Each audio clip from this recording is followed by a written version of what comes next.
Good morning, girls. So today we are going to the another topic, concepts of object-oriented programming. Before that, we just want to have a recap of the previous class. So we have seen the definition for procedure-oriented programming and object-oriented programming. And to overcome the drawbacks of the procedure-oriented programming, object-oriented programming was developed. Okay. We also saw the procedure-oriented programming is the top-down approach. The problem is considered as a whole and then it is divided into different functions and it was solved separately. Whereas in object-oriented programming, the problem was divided into smaller units and it is solved from the smaller units and next to the higher levels till we could reach the whole problem. Okay. So do you understand whatever I have said in the last class? Now we are going to see the basic concepts of OOPs, and there are different basic concepts of OOPs and these are very important. So these are objects, classes, data abstraction, data encapsulation, inheritance, polymorphism, dynamic binding, message passing. Okay. The first one is object. So what is an object? Okay. Every object has a attribute and operation. Okay. What is attribute? So attribute are the characters. Okay, characters to a object. Okay. So before that we should know what is an object. So objects are basic runtime entity of an object oriented system. Okay. So they may be a person or a place or any item that the program must handle. So object means it can be any person, place or item. For example, it can be a student or school or item means any table, chair, anything. So if a student means student has some set of characteristics. What are the characteristics of a student? So a student will have a register number, a name and his mark. So these are the different characteristics of a student and these characteristics are called attributes. Okay. And the student has to perform some operations. He has to write a test, okay, score marks, okay, all these are the operation of a student. Same thing if it is a place, school or any other place, any office, company, anything it may be.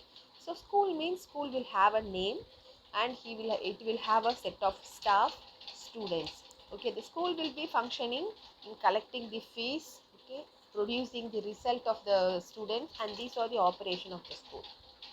And if it is any item, table will have a separate characteristics.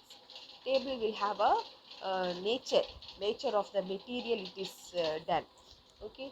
And it will have the size, height, weight, everything. So these are the attributes of a particular objects. Okay.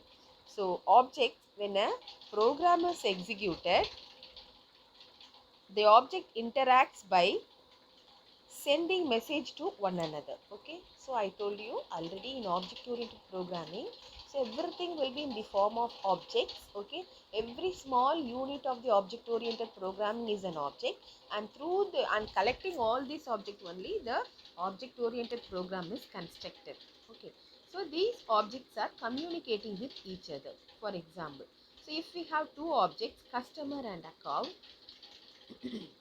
okay, in a program, then the customer object must send a message to the account object requesting for the bank balance. So the customer has an account in the bank. Okay, so the customer has to send his account details to the account object. Okay, so customer is an object, account is an object, and customer is sending his account detail to the account object. Each object contains data and code to manipulate the data. Okay, and we know objects are a runtime entity. So according to the need of the program, the objects may be constructed. Okay, so for example, if you are going to construct a program, if you are going to write a program for school, what are the objects needed for the school? For a school, for a college, not school, for a college we may need a staff, okay, management, student, and these are the objects of a school. And for each object we are going to assign some attributes. So I told you already, each object, for student we need set of characters, and for staff we need another set of characters, for management we need another set of characters, and these characters are called attributes. and we are going to assign some operations for all these objects. Okay, first, before we could going to write the object oriented programming, we should understand what is the problem and what are the objects needed for that problem. Okay, so this is the first basic concept of the object oriented programming. Next one is second object oriented programming concept is class. Okay, so those who have studied C++ in your plus 2 would have understood what is a class. Okay, class is a blueprint of an object. Okay, so blueprint of an object, and it is like a template. It is a user defined data type. It is a user defined data type. You know what is a data type? Data type means the nature of the data. Data type can be a integer, string, float. These are the data types, and class is also one of the data type, and it is a user defined data type. That means the user will design the class according to his needs. So he will assign different attributes and functions to the class. So class is the user defined data type, and it is like a template. Template means it is a ready-made format.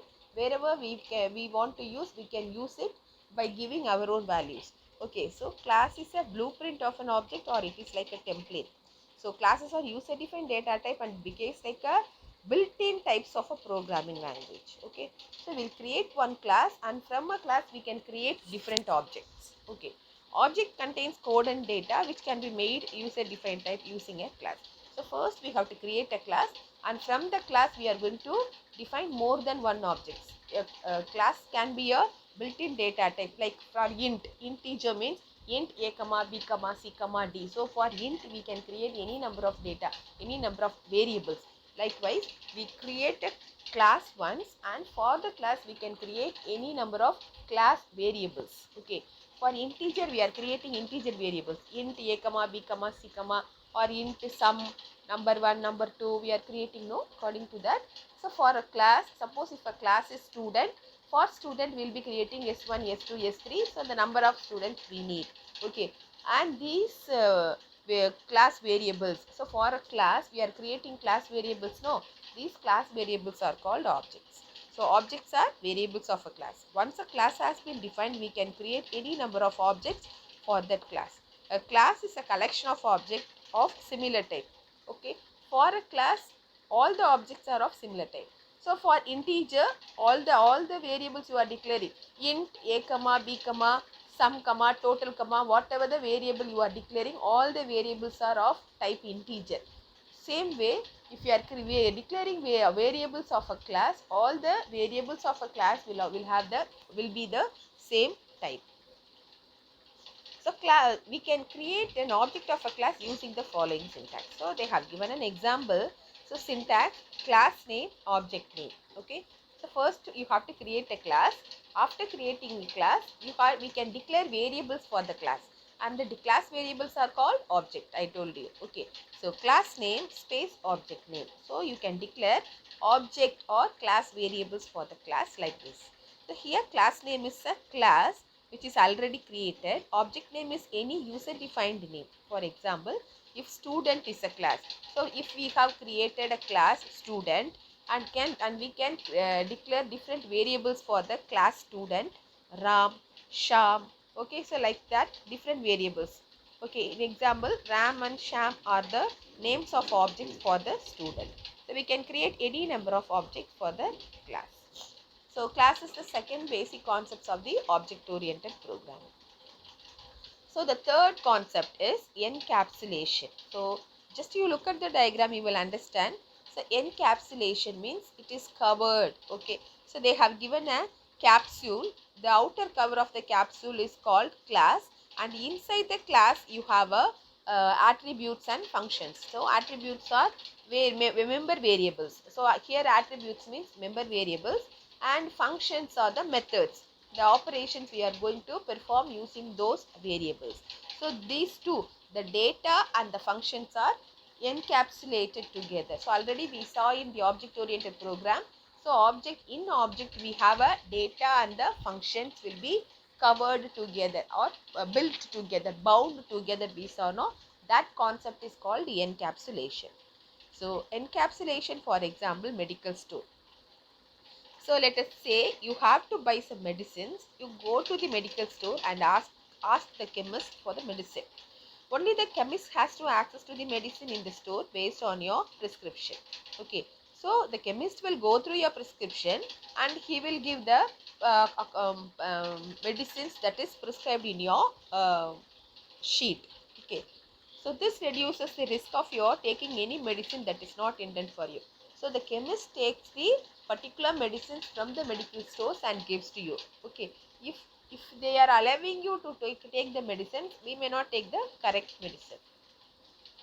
So in this example, medicine is a member variable. Okay, so the names of the medicine you would have written down paracetamol, Dolo 650 or any other medicine name. So these are the medicine names. Okay, these medicines are called variables. Okay, the chemist, one who is taking and giving your medicine, is called a member module or function, member function. Okay, he is doing some work for you. So taking and giving different medicines.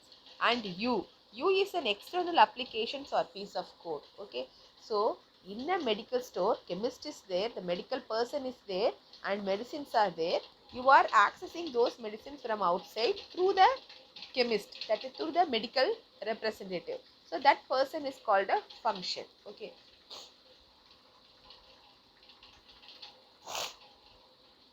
so this is called encapsulations. So the diagram explains to you very well.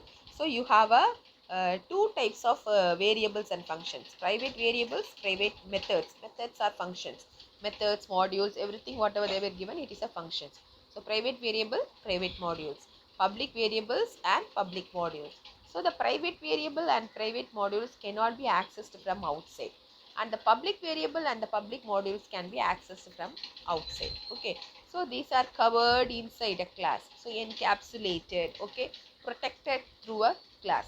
Okay, so class is the outermost cover, and it has two types of variables and functions, private and public. So the outside code can access the public methods and public variables. Okay, so therefore encapsulation, data is not accessible to the outside world. So no, the outside code cannot, or outside person cannot access to the data directly. Only those functions which are wrapped inside the class can access. Okay, so the data inside the class will be accessed only through the functions. So encapsulation solves the problem that implementation level. Okay, a class can specify how accessible each of its members, okay, is to code outside the class. So class will decide which is a private variable, which is a public variable, which is a private method and which is the public method. So encapsulation means hiding the important features of a class which is not be needed to be exposed to outside the class, and exposing only the necessary things of a class. Okay, so the necessary things, the public variables and public methods only can be accessed. So those are the necessary things that is revealed to the outside world, and other important things are kept as private and it cannot be accessed by outside the world. Here the hidden part of the class acts like a encapsulations, and the exposed part of the class is called abstractions.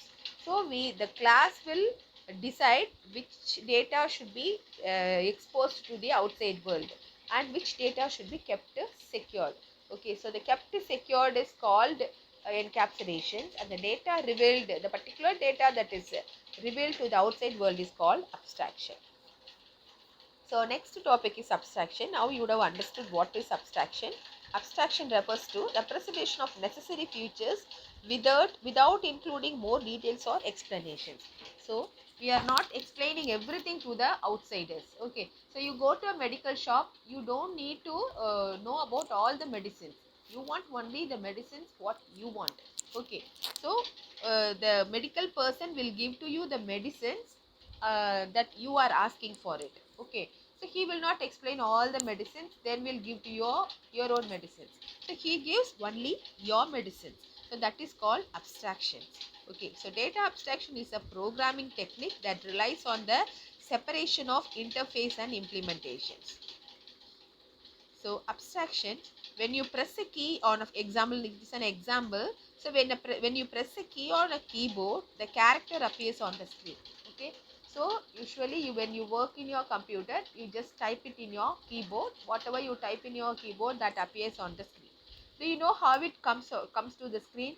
So when you press A, the A is appearing on the screen. So how come it happens? Okay, you don't know the internal operations of a keyboard. Okay, so when you press a keyboard, the key in a keyboard, that particular character will be translated into an ASCII code, and that ASCII code will be transferred to the CPU, and from CPU the ASCII code is again translated into a character and it is appearing on your screen. So all these internal operations you may not know. You know only when I press A, IA is appearing on the screen. So this type of operation is called abstraction.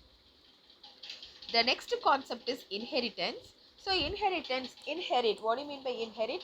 We inherit some qualities or characters from our parents. Some would have told you, so you are like your father, you are like your mother.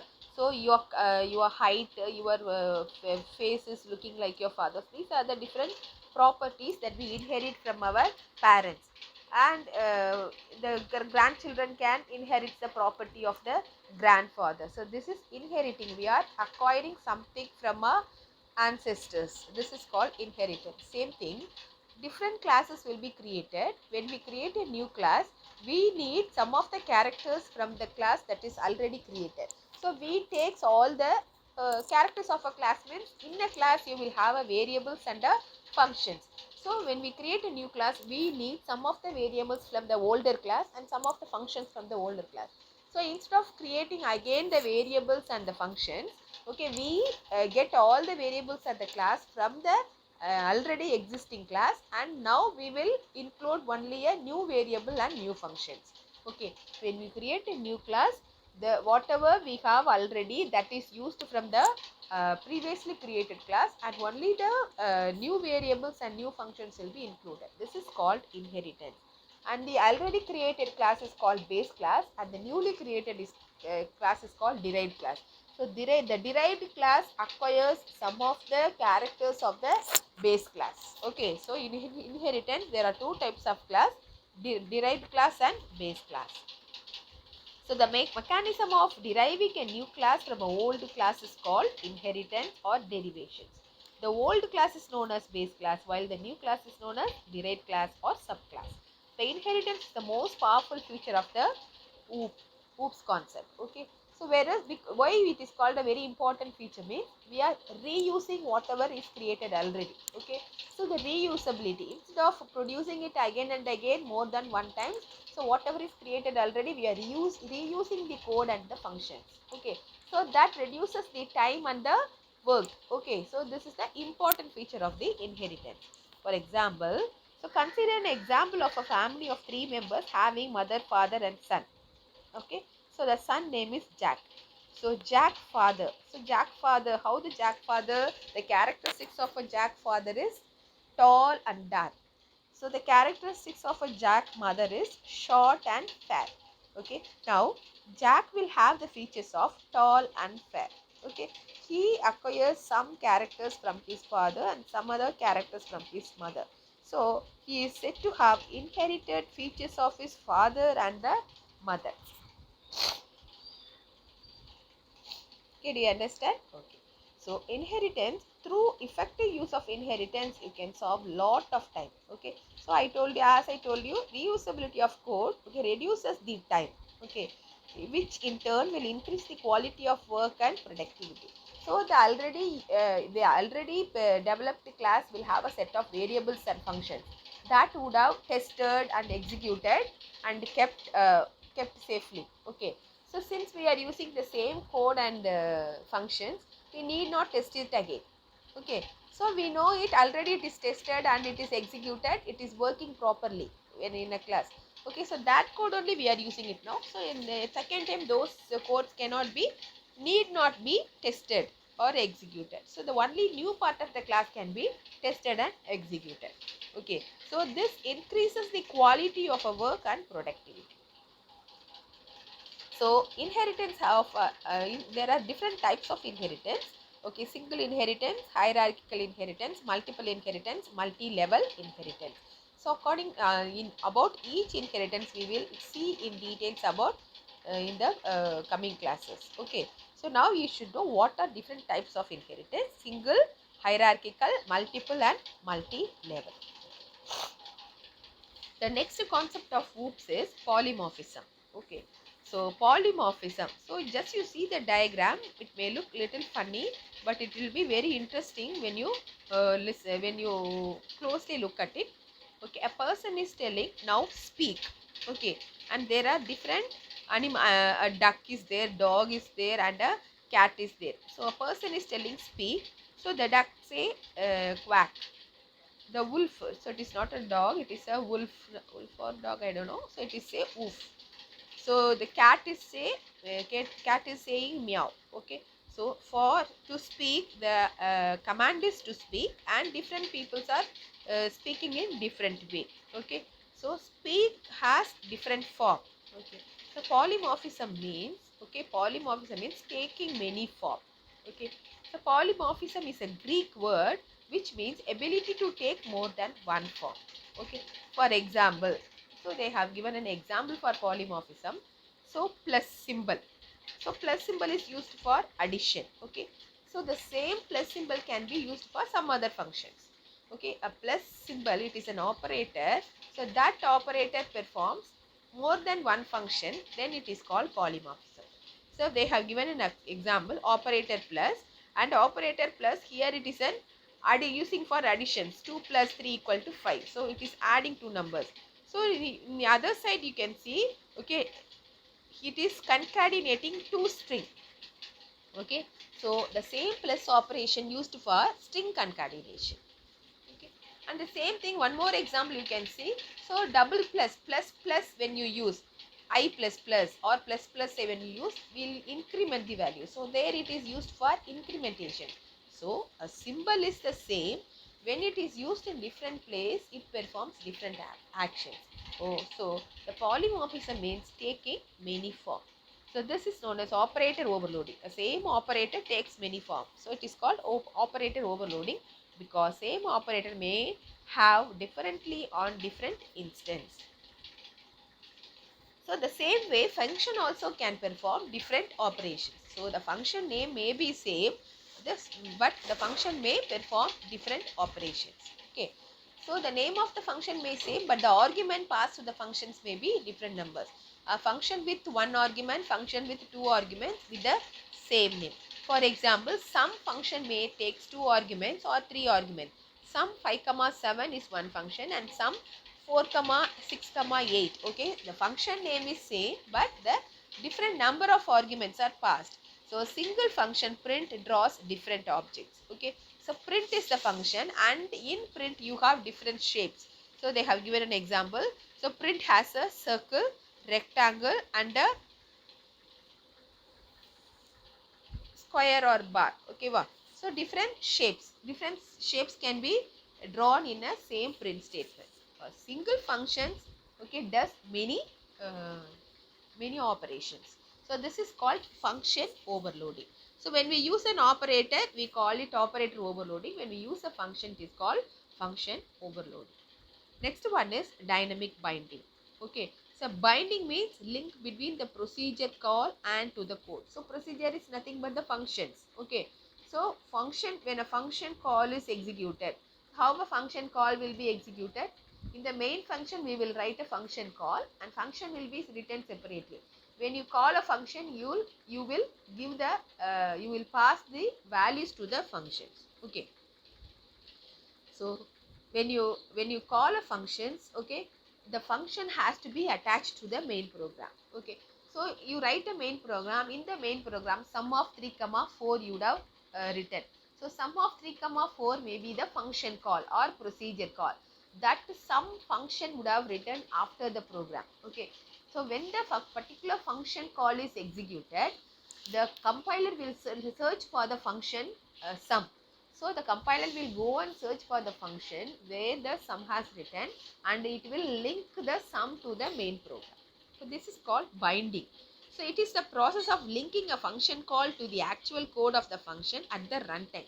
So when you write a program, it is not written. Okay. So when the program is executed, only the function is attached to the main program. That is, in dynamic binding, the actual code to be executed is not known to the compiler until the runtime. Okay. So when the compiler may not know in the beginning of the execution, when the program is executed one by one, when the function call is encountered, then only the compiler will go and search for the function and it will bind the function. Okay, so this type of binding is called late binding. Okay, this type of binding is called late binding. For example, compiler comes to know at the runtime that which function of sum will be called either with 2 arguments or with the 3 arguments. So the next concept is message passing. So the main concept of object-oriented programming is, so every important concepts of a program is created as an object. Okay, so that object has to communicate with each other. So communication is nothing but the result of the one object will be sent to the another object. Okay, this is called message passing. So objects can communicate with each other by passing message, same as people passing message with each other. So objects can send or receive message for information. So the result of one object may be an data to the another object. Okay, so getting the result of here object means an object is executed and the function gives the value. Okay, so that function value has to be passed as an argument to the another functions in another object. So that is the communication. I give some information to you, and depending on that information you are processing your data. Okay. So message passing involves 3 basic concepts: creating class that defines the objects and their behavior, creating objects from the class definitions, establishing communications among the objects. Okay, so class has to be created, then objects has to be created, and the communication between object has to be created.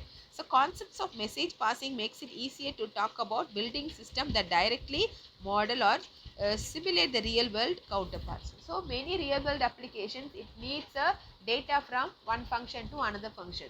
So every function is not every object is not an individual portion of the program. Everything has to be integrated. This integration is done to message passing. So benefits of FOOP: user can create new data types and user defined data types by making class. So we can create any number of class variables. Okay, so class we can create it. So first you study the program and we should understand what are the different classes that can be created and what are the attributes or what are the characteristics to the class, that is what are the variables that has to be declared. So characters, attributes, all these are called variables. So for a class, students means what are the variables needed for a student? Student register number, student name, student mark, student address. Okay, so these are the characters or these are the variables of a student class. So that has to be decided. Then code can be reused by using inheritance. So once a class is created, the same class can be inherited in another new class. Okay, data can be hiding from outside world by using encapsulation. So in encapsulation, we are using public variables and private variables, and private variables are kept securely, not to be accessed from the outside code. So operations or functions can be overloaded by using polymorphism. So same functions and operators can be used for multitasking. So operators, same operator is used for different types of operations. Same thing, same function name has different number of arguments, and these are called polymorphism. Okay, so object-oriented system can be easily upgraded from a small system to the larger system. So if any changes has to be done, only the class can be altered. So easily the alterations or changes can be done. It is easy to partition work from same project. So we can, since we are designing a different objects, so each class can be designed by different people. So the work can be divided or partitioned. Message passing technique make communication easier. So since the data from one object is given to the next object, okay, so the communication is easier. Software complexity can be easily managed. Okay, maintenance cost is less, simple to implement. And these are the benefits of the OOPS concept. Okay, so just a recap of today's class. So what are the characteristics we have seen for object-oriented programming? Do you know? Do you remember what are the important concepts of the object-oriented programming? First one is object, second one is class, third one is encapsulation, fourth one is abstraction,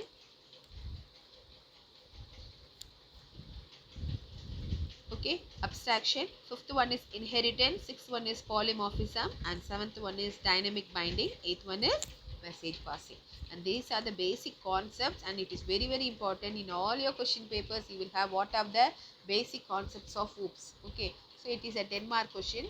So 10-mark questions, they will ask all the 8 concepts of the OOPS, and 5-mark questions they may be asking particularly, okay, they define about objects and classes. So in 2-mark questions, each concepts can be asked. What define objects, define class, what is data abstraction, what is encapsulation. So individually they will ask. In 5-mark questions, say any 3 concepts of OOPS they can ask. So without a basic concepts of OOPS, there won't be any question paper. So it is very important. Go through the slides and write your uh, notes properly. Okay, if you don't understand, you just ask.